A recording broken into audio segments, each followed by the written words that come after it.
Bharatiya Janata party के पूर्व प्रदेश अध्यक्ष और खजुराहो से सांसद वीडी शर्मा बिहार में डेरा डाले रहे, मंत्री विश्वास सारंग, इसके अलावा तमाम एमपी के नेताओं ने अलग अलग तरीके से चुनाव प्रचार बिहार में किया और उसी का असर भी है, क्योंकि माइक्रो लेवल पर बूथ का मैनेजमेंट करना, इसके अलावा तमाम अन्य जो व्यवस्थाएं उसको देखना बीजेपी की स्ट्रेटजी रही है और लगातार मुख्यमंत्री के एक के बाद एक दौर हुआ। और अब जो स्थिति देखने को मिल रही है, एनडीए ऐतिहासिक बहुमत की ओर बढ़ रही है। भोपाल से बीजेपी के नेता और नगर निगम के अध्यक्ष मेरे साथ मौजूद है केसी सूर्यवंशी। बिहार के चुनाव नतीजे जो आए हैं, मखाने वहां पर बहुत फेमस हैं, क्या मखाने की तरह बिहार की राजनीति क्रंची और क्लीन हुई है? देखिए, बिहार की राजनीति नहीं, पूरे देश की राजनीति, जब से नरेंद्र मोदी जी ने देश की बागडोर संभाली है, राजनीति क्लीनेस्ट पॉलिटिक्स में चेंज हो गई है। और अब देश प्रदेश दुनिया में मोदी जी की क्लीन पॉलिटिक्स का डंका बज रहा है। जो वोट चोरी के आरोप लग रहे थे, ये कहा गया कि एसआईआर के जरिए लोगों के वोट काटे गए, उन आरोपों पर अब नतीजों के बाद आप क्या कहना चाहेंगे? खिस्यानी बिल्ली खम्बा नोचे, हार का ठीकरा हर बार, कभी ईवीएम पे, कभी एसआईआर पर, कभी किसी अन्य विषय को लेकर के। ये साबित करता है कि आप शायद अभी जमीनी हकीकत को विपक्ष समझ ही नहीं पा रहा है। जो रुझान अब तक आए हैं, दिग्विजय सिंह ने पोस्ट किया, दिग्विजय सिंह ने कहा है कि जो आशंका थी वही हुआ, अल्पसंख्यकों के वोट काटे गए, दलित गरीब के वोट काटे गए, ईवीएम में तो पहले से आशंका थी। सवाल उठा रहे हैं सर, जो जीते हैं कांग्रेस के लोग या बाकी अन्य लोग, वो कहाँ से जीते हैं? दिग्विजय सिंह जी इस बात का जवाब दें। अगर ऐसा होता तो फिर एक भी नहीं जीतते। राजनीति में आप राजनीति कर रहे हैं, ठीक है, पर निष्पक्ष संस्थाओं पर इस प्रकार के आरोप लगाना स्वस्थ परंपरा का हिस्सा नहीं है। और शायद ये आप अभी समझ ही नहीं पा रहे हो। आपको बार बार पूरे देश में आईना दिखाने का काम जनता करती है, तो भी आप ये नहीं समझ पा रहे हो कि लोकतांत्रिक संस्थाओं पर, संवैधानिक संस्थाओं पर, निष्पक्ष संस्थाओं पर इस प्रकार के आरोप लगाने से आपकी जो जमीनी हकीकत है वो बदल नहीं जाएगी। आपको नकार दिया जनता ने, स्वीकार करिए। संविधानिक संस्थाओं पर आरोप न लगाएं, ऐसी सलाह भारतीय जनता पार्टी कांग्रेस को दे रही है। वीडी शर्मा भी प्रदेश बीजेपी कार्यालय पहुंचे हैं, क्योंकि लगातार चुनावी दौरे पर बिहार में रहे और माइक्रो बूथ मैनेजमेंट किया है। तो मैं वीडी शर्मा से भी बात करूंगा। दोपहर में बात की थी तो 19 सीटों पर जो प्रभार मिला था, उसमें 17 सीटें वीडी शर्मा जिन पर थे वो आगे चल रही थी। सर, अब तो बहुत खुश नजर आ रहे हैं और प्रदेश कार्यालय पहुंच के जश्न मनाने। देश की पूरी भारतीय जनता पार्टी खुश है और पूरा देश गौरवान्वित है कि बिहार की जनता ने इस बार तय कर दिया कि अब देश के अंदर जंगल राज, गुंडेजिम की राजनीति और झूठ और छल कपट नहीं चलेगा। विकास की राजनीति देश के अंदर चलेगी।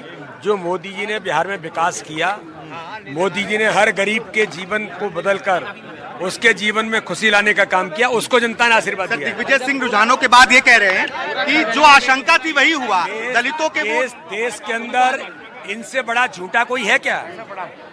दिग्विजय सिंह इस भारत के सबसे झूठ आदमी है। दिग्विजय सिंह को भारत का सबसे झूठा आदमी भारतीय जनता पार्टी के पूर्व प्रदेश अध्यक्ष और खजुराहो से सांसद वीडी शर्मा ने बताया है। और लगातार क्योंकि चुनावी दौरे रहे हैं, लोकेन्द्र पाराशर साहब मौजूद हैं। सर, बिहार के नतीजे इस बार बहुत अप्रत्याशित हो गए, ऐसा आपको पहले से अंदाजा था क्या? अमूमन बीजेपी था बिहार में 200 पार हुआ है एनडीए, ये नारा सफल हुआ है। भारत में कुशासन को लोगों ने नकारा है। भारत में बिहार में जो गुंडा राज था लालू यादव का, उसको नकारा है, सुशासन को स्वीकार किया है और बिहार में कमल की बहार आई है, एनडीए की बहार आई है और एक नए बिहार का उदय हुआ है। नए बिहार को किस तरीके से देख रहे हैं आप? मुझे लगता है कि विकसित बिहार, और माननीय प्रधानमंत्री जी ने, माननीय अमित शाह जी ने जो एक बात कही थी कि बिहार का व्यक्ति रोजगार के लिए बाहर नहीं जाएगा, हम ऐसी व्यवस्था करेंगे, और उनके विश्वास पर मोहर लगाई है बिहार की जनता ने। बिहार बदनाम है केवल पलायन के लिए, गरीबी के लिए, लेकिन वो सारी चीजें ठीक होने वाली हैं। बिहार की सरकार में ठीक हो जाएगी निश्चित तौर पर। बहुत सारा ठीक हुआ है। सुशासन बाबू कह रहे हैं नीतीश कुमार को, सड़कें बनी है, वहाँ इंफ्रास्ट्रक्चर का डेवलपमेंट हुआ, गुंडा राज समाप्त हुआ है, बिहार में बड़ा परिवर्तन हुआ है। सुशासन बाबू नीतीश कुमार को कहते हैं और उसी बात का उदाहरण बीजेपी के तमाम नेता देते हुए नजर आ रहे हैं। प्रदेश कार्यालय की तस्वीर आप देखिए, नेताओं से ये पूरा कार्यालय खचाखच भरता हुआ नजर आ रहा है। ढोल नगाड़े पहुंच चुके हैं, आतिशबाजी की तैयारी हो चुकी है, अब इंतजार है कुछ देर का और कुछ देर बाद यहाँ पर भव्य तरीके से जो जश्न है वो बिहार चुनाव परिणाम को लेकर मनाया जाएगा। तमाम जो भारतीय जनता पार्टी के प्रदेश भर के नेता हैं जो भोपाल आ सकते थे वो भोपाल पहुंचे हैं। संगठन के बड़े नेता हितानंद शर्मा पहुंच चुके हैं। इसके अलावा तमाम अन्य जो नेता हैं वो भी यहाँ पर मौजूद हैं। बीजेपी प्रवक्ता नेहा बग्गा यहाँ पर हैं, उनसे बातचीत करता हूँ। नेहा जी, एमपी में तो अप्रत्याशित परिणाम था, अब बिहार में भी वही दिख रहा है, क्या लगता है? बहुत स्पष्ट है कि नरेंद्र मोदी जी की जो नेतृत्व शैली है और जिस तरीके से नीतीश कुमार जी ने एक जंगल राज को समाप्त करके सुचारू राज्य बनाने का काम बिहार को किया है, अमित शाह जी की जो चाणक्य नीति रही है जिसमें बूथ मैनेजमेंट बहुत बारीकी से हुआ है, ये सब उसी का परिणाम है। हम जैसे अनेकों कार्यकर्ता बिहार में 2, 3, 4, 5 महीने कैंप करके रहे हैं और समय आप रही? मैं 2 महीने वहाँ पर रही हूँ और बुद्धिजीवी सम्मेलनों के दौरान जो मेरी चर्चा व्यक्तिगत हो रही थी उसमें बहुत स्पष्ट आ रहा था। महिलाएं कह रही थी हम 3 बजे के बाद घर से नहीं निकल पाते थे। युवा कह रहे थे मुझे अपने बिहारी होने पर शर्म आती थी, मैं बिहारी अपने आप को बता नहीं सकता था। उसी प्रकार से महिलाओं को कभी अपहरण तो कभी रेप का डर होता था। अब तो गाने बज रहे हैं बिहार के, अब तो गाने बज रहे हैं कि हम बिहारी हैं बाबू, मोदी और नीतीश की जोड़ी हिट हुई। यही अंतर है कि एक जंगल राज से विकसित बिहार बनाने का काम एनडीए की सरकार ने किया है, चाहे रोड इंफ्रास्ट्रक्चर हो, चाहे एयरपोर्ट्स हो, चाहे रेलवे स्टेशन हो, चाहे इंस्टीट्यूट्स हो, चाहे यूनिवर्सिटीज हो, चाहे टूरिज्म स्पॉट्स हो, और उसी के परिणाम की वजह से आज प्रचंड जीत हुई है, बिहार में बहार आई है। सांसद माया नारोलिया मौजूद है, महिला मोर्चे के अध्यक्ष भी हैं। महिला मोर्चा आप संभाल रही हैं, बिहार गई थी आप, कितना अंतर इस बार दिखा है? हमारा महिला मोर्चा 3 चरणों में बिहार में गया था, जब प्रत्याशी डिक्लेयर नहीं हुए तो उस समय भी, और हमारे मध्य प्रदेश महिला मोर्चा की बहनों ने वहाँ पर जाते से ही बता दिया था कि प्रधानमंत्री नरेंद्र मोदी जी के ऊपर पूरी देश की जनता, हमारी बिहार की जनता विश्वास कर रही है और मोदी जी का जादू है, जो कि मोदी जी का मूल मंत्र है। मोदी का मैजिक वहाँ पे चल गया। हाँ, मोदी जी का जादू, मोदी जी का मूल मंत्र है सबका साथ, सबका विकास, सबका विश्वास, और सबके प्रयास को लेकर जो मोदी जी काम कर रहे हैं निश्चित रूप से वो जीत है। और माताओं बहनों ने भी बहुत अच्छा भारतीय जनता पार्टी को, एनडीए सरकार को वोट दिया है, और आने वाले और राज्यों में भी हम जीतेंगे। ठीक है, ये बीजेपी का मैनेजमेंट है। जिस राज्य में चुनाव होते हैं वहाँ हर राज्य के नेता एड़ी चोटी का जोर लगा देते हैं। अगर मध्य प्रदेश में चुनाव है तो बिहार के नेता आएंगे, जो जिस क्षेत्र पर प्रभाव रखता है वो नेता आएंगे। गुजरात में चुनाव है तो एमपी के नेता गुजरात पहुंचेंगे, बिहार में तो बिहार पहुंचेंगे, महाराष्ट्र में तो महाराष्ट्र, उत्तर प्रदेश में पहुंचेंगे। और बीजेपी प्रॉपर स्ट्रेटेजी के तहत अपने नेताओं को कॉर्पोरेट बॉम्बिंग के तहत चुनाव प्रचार में उतारती है और इस तरीके से माहौल बनाया जाता है कि जिसका असर नतीजों में भी देखने को मिलता है। चुनाव नतीजे अभी घोषित पूरी तरीके से जरूर नहीं हुए हैं, लेकिन जो अभी तक रुझान सामने आया उसमें एनडीए को जिस तरीके से बहुमत मिला है, एमपी में राजनीति गर्मा गई है। कांग्रेस पार्टी के सीनियर लीडर और मध्य प्रदेश के पूर्व मुख्यमंत्री दिग्विजय सिंह ने कहा है कि उन्हें जिस बात की आशंका थी वही हुआ। एसआईआर के माध्यम से अल्पसंख्यक, दलित और गरीबों के वोट काटे गए हैं, ये दिग्विजय सिंह का आरोप है। ईवीएम को लेकर लगातार कांग्रेस पार्टी सवाल उठाती रही है और इस बार जो नतीजे अब तक सामने आ रहे हैं, जो रुझान दिख रहा है, इससे बहुत बड़ा एक फर्क इस बार के चुनावी नतीजों में देखने को मिल रहा है। और वो हम देख रहे हैं कि शाम होते होते जब रिजल्ट घोषित होने लगेंगे तो बीजेपी निश्चित तौर पर और एनडीए जो गठबंधन है वो बहुत आगे जाएगी, अभी तक जो अनुमान लगाया जा रहा है। और उसी की तैयारी आप देख रहे हैं कि बीजेपी प्रदेश कार्यालय में तमाम जो नेता हैं वो पहुंच चुके हैं और अब जश्न की जो पूरी तैयारियां हैं वो चल रही हैं, क्योंकि एमपी के नेताओं ने भी काफी जोर लगाया। इसके साथ ही प्रदेश भर के तमाम अलग अलग हिस्सों से नेता पहुंचे। प्रभुराम चौधरी बीजेपी प्रदेश कार्यालय पहुंचे हैं, पूर्व मंत्री हैं। सर, बिहार चुनाव नतीजों को लेकर क्या कहेंगे? देखिए, मोदी जी के नेतृत्व में जो जीत हुई है वो उनको मैं नेतृत्व को बहुत बहुत बधाई देना चाहता हूं और जनता ने एनडीए पर, प्रधानमंत्री मोदी जी पर विश्वास जताया। एनडीए पर और प्रधानमंत्री मोदी पर जनता ने विश्वास जताया, ये बीजेपी के नेता ये बात कहते हुए नजर आ रहे हैं। और जहां आप मुझे देख रहे हैं, मैं जितना मूव कर रहा हूं हर तरफ आपको सिर्फ बीजेपी के नेता नजर आएंगे। तो व्यापक तौर पर तैयारियां जश्न की भारतीय जनता पार्टी ने की हैं और अब से कुछ देर बाद वो जश्न का माहौल भी आपको देखने को मिलेगा। और बाहर लगातार जो भोजपुरी गाने हैं, मोदी नीतीश की जोड़ी हिट हुई, इसके अलावा हम बिहारी हैं, इस तरीके के गाने अमूमन भोपाल में आपको सुनने को नहीं मिलते हैं, क्योंकि अभी चुनावी माहौल है तो उन गानों की धुन भी आपको सुनाई देगी। जो भोजपुरी के हिट गाने हैं वो भी आप सुन पा रहे हैं यहाँ पर।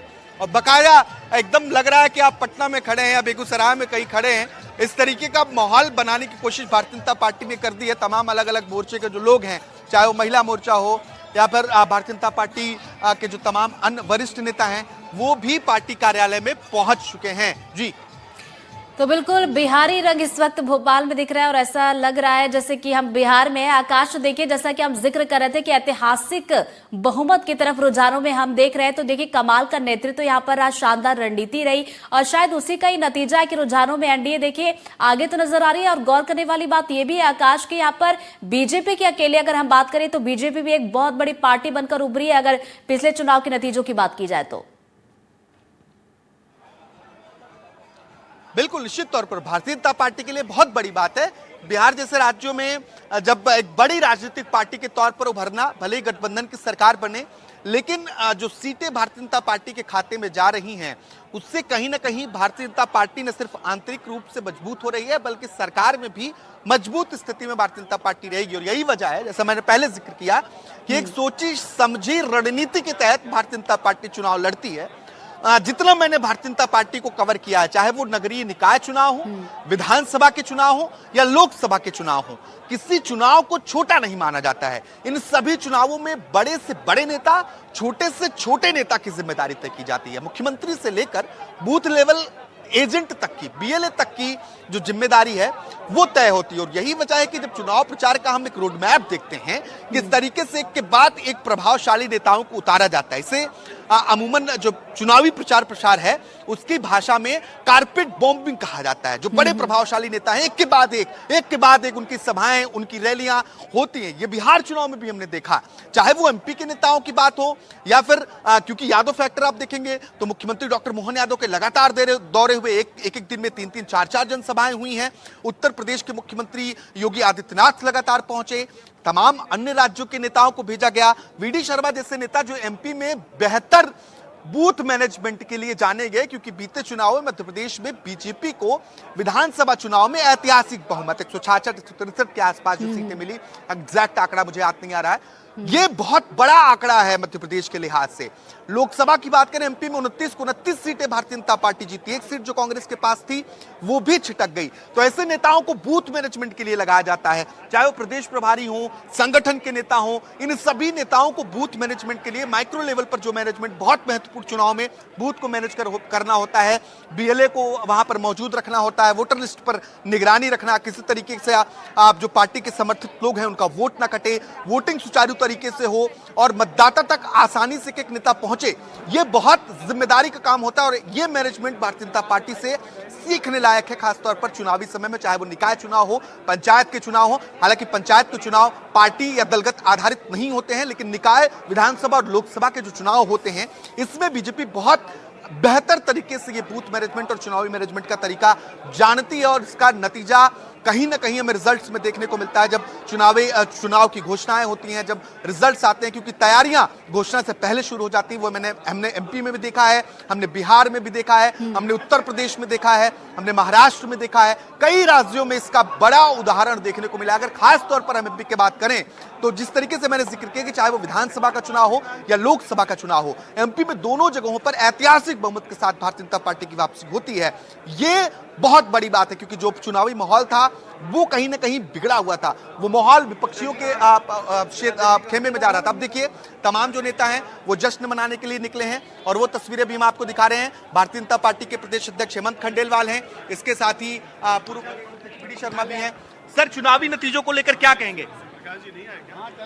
एनडीए की भारी जीत हुई है हमारे देश के प्रधानमंत्री मोदी जी के नेतृत्व में। मैं उनके नेतृत्व को और बिहार की जनता को बहुत बहुत बधाई। लगातार वोट चोरी के आरोप लग रहे थे, कल बीजेपी के प्रदेश अध्यक्ष हेमंत खंडेलवाल पहुंच चुके हैं और अब जो जश्न का माहौल है वो शुरू हो रहा है। जनता को धन्यवाद दिया है और प्रधानमंत्री के नेतृत्व में जिस तरीके से बिहार में चुनाव हुआ, बीजेपी इस बात को लेकर लगातार धन्यवाद दे रही है। अब देखिए तमाम जो नेता हैं, चाहे वो प्रदेश अध्यक्ष की बात की जाए, पूर्व प्रदेश अध्यक्ष की बात की जाए, प्रदेश के अध्यक्ष खंडेलवाल जी,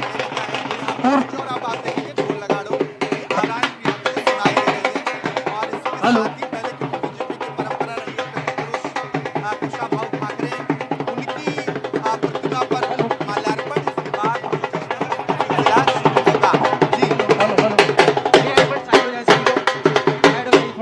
साइड हो जाइए सभी लोग, भैया साइड हो जाओ।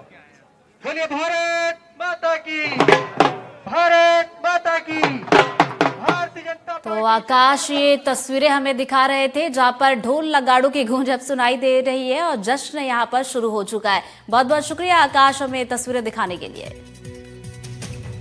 और यहां पर वक्त हो चला एक बहुत छोटे से ब्रेक का, फौरन लौट रहे हैं।